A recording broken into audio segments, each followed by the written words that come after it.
And now we're going to go through some strategies, 4 strategies for story sourcing. 4 strategies for story sourcing.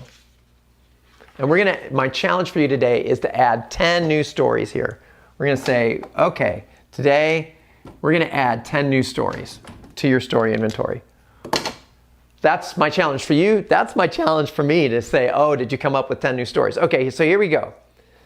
The first strategy for story sourcing is life disruptors. Now, life disruptors, I read a book called Life Transitions by Bruce Feiler, or Feiler, I think. Bruce Feiler, F-E-I-L-E-R, Bruce Feiler. And there's a source, every life disruptor you've had is a possible extraordinary story. It's a possible extraordinary story. So what's the definition of a life disruptor? It's a simple deviation from daily life. Marriage, divorce, having children, health issues, moves that you make, accidents that you had along the way. All of these are life disruptors. Each one of those is a possible story. So, Bruce, in his book, talks about the average adult faces 35 to 40 life disruptors in a lifetime. In fact, they go through a life disruptor every 12 to 18 months. So in the last 5 years, by definition, you've had at least 4 or 5 life disruptors. If you've had any children, each one gets to be a life disruptor, right? Because each one's this new personality that came into your life that you couldn't plan for. You could plan for their physical needs, but you didn't plan for this new personality that came into your life. If you got married, marriage creates that whole new life disruptor. If you moved, life disruptor. If a parent passed away, life disruptor. So right now, journal what have been, 5, 6, 7 life disruptors that you've had in the last maybe 5 years or 10 years, whatever they are. But journal right now, some of your life disruptors. Write down 10 of them. What are 10 life disruptors that you've had? 10 life disruptors. 10 life disruptors. I just looked at the chat. Patriotism. Thank you, Linda. Yes. Patriotism. Huge takeaway from that story too, from my dad. But what are your 10 life disruptors? 10 life disruptors. Okay. Jot those down really fast. Don't do the whole story inventory. Save that for later as homework. But if you came up with 3 or 4 of these, that's great. And hopefully you came up with oh, you know what? That could be a good story. Maybe if that's the case, go you know what? I never thought of that before, but that's a great story. People like to hear about life disruptors because it makes you vulnerable.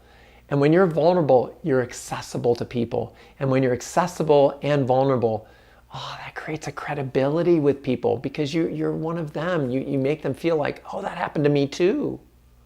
So life disruptors, great place to look at stories, sourcing stories. Okay, so that's the first one. The next one, this is one that I did some work with Bo Eason. I was in his mastermind, and Bo Eason is the master of personal story power. And so I like this exercise that he had us do at one of his events, and maybe you were there too. But here's the one. List 10 cool things about you. Go! Write 10 cool things about you. You go well, there's nothing cool about me. Oh, come on now. You're all really cool people because you're here. You're deviant somehow. So what are those cool things about you? Write those down. Oh, that's so good. And something that you think may not be that cool, may be really cool to other people. I'll give you an example of one. I was an Eagle Scout. I think that's a cool thing about me. There's a lot of other Eagle Scouts out there. I was a Boy Scout when I was a kid. Cool thing about me, I was painfully shy as a kid. And then I went to college and I got out of that. I think that's a cool thing. I think a cool thing about me is I have really, I'd say on a scale of 1 to 10, I'm a 6 or 7 skill on working a chainsaw. Did you think this kid was good at chainsaws? I'm pretty good with a chainsaw. I can take down a tree with a chainsaw. So these are 10 cool things about me.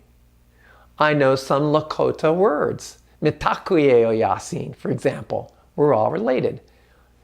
What are some cool things about you? Write those 10 things down. Oh, so good. So good. Okay, moving on. Strategy number 3 for story sourcing. Okay, I'm going to tell you this story first, and then I'll show you what number 3 is. So here's my story. I was playing with my grandson, and he was 6 years old at the time, and he was in a sandbox. And in the corner of the sandbox, there was one of those diggers with the sand, you know, that you can work and it pulls up sand and you can move it around and do all that kind of stuff. And he was sitting in the corner. He was having the time of his life. And he was in the sandbox. And then there was this other sand digger across catty corner to him in the sandbox. And it was bigger than his. But this other kid was playing with it. So he knew that, you know, he shouldn't go over there and bother him and all that kind of stuff. So he was digging. And then that kid's parents came and he went away. And I saw him look over there at that piece, and he was eyeing that other toy across the way.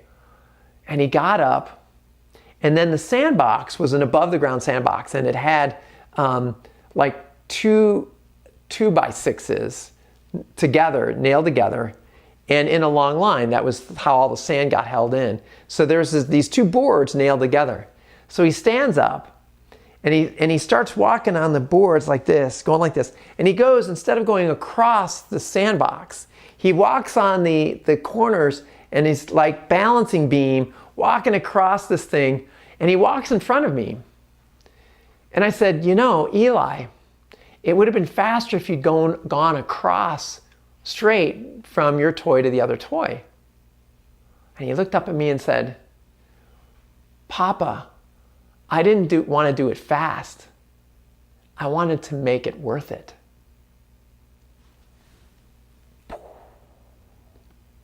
I just sat back and said, I just got a wisdom from my 6-year-old grandson. What an amazing story. He said, I didn't want to do it fast. I wanted to make it worth it. How often do we do things so fast, but we didn't really enjoy the journey from point A to point B? And from this 6-year-old, I got this wisdom back from him to remind me of that. Oh, that we are in the presence always, always. And so I wanted to tell you this story because finding the extraordinary in the ordinary. That's the third way to look at this. You got to find the extraordinary in the ordinary. Where's that extra piece? I could have just done that. I could have not said anything. I could have gone, oh, that was interesting. But I grabbed that and as a story source, I was like, I'm going to remember this. And because this happened years ago, but I really wanted to remember this because it was such an important story. So that's how you source stories. How do you find the extra in the ordinary? Finding the extra in the ordinary.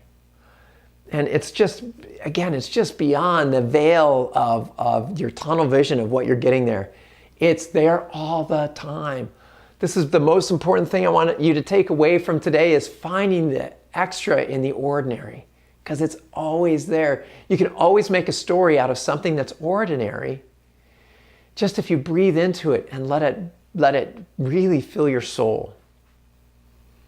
So I did this, I was explaining this one to my wife a couple days ago, and we're walking outside, and she said, well, I don't get it. And I said, okay, just stop. And close your eyes, and what do you notice? She said, it's the breeze, because there's a breeze to the trees. There was a nice breeze that day. And I said, what does that remind you of? She said, oh. And her face lit up, and she said, I'm on a boat on a lake, on Lake Minnewaska, and I can feel the breeze across my face. I can feel the mist. And that transported her, that breeze transported her to a place where she told a story, an association of just that breeze in the trees, but it moved her to a different place. So it wasn't just like, oh, nice breeze, but it was like there was this whole story that unfolded from her. And I was like, when was the last time you remember of like cruising on Lake Minnewaska on the boat? And she's like, oh, and then she went. That extra in the ordinary is always there because we can associate other events that happen in our life with what's happening in the ordinary. I hope that helps you identify some of these things. So what are some of the ordinary things that happen to you? So we're going to do something really quick here. We're going to do it more a little later. But I do want you to just close your eyes. Just close your eyes. Put your pen down. Put your hands off your desktop, your laptop. Close your eyes and take a deep breath. Breathe out so you can hear it.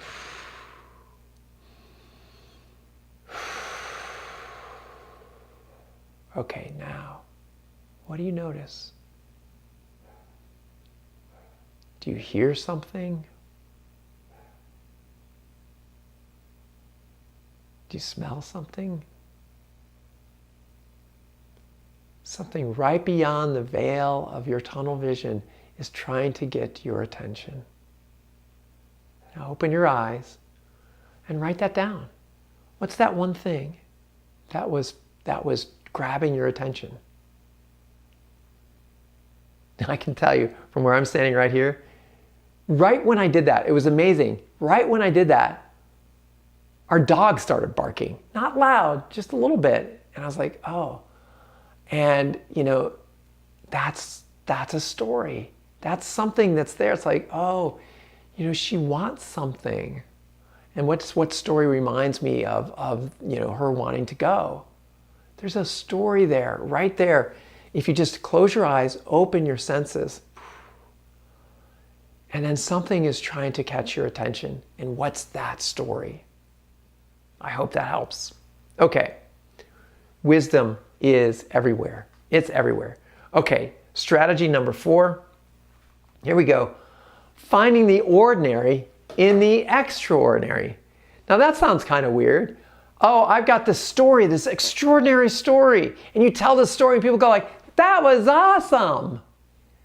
But it's not accessible because it's so extraordinary. It's like, when I was in Cabo and I was around, all these amazing people and we shared all these $100,000 ideas and then we helped each other make those $100,000 ideas happen in the world and now I have $1 million. And you go like, that's fascinating, but it doesn't connect with me at all. So how do I create the ordinary in the extraordinary to make that story accessible? And here's my story with this. It's so good. So here's my story. So I was at a large event with Brendan Burchard, and Brendan on the 3rd day was going to talk about productivity.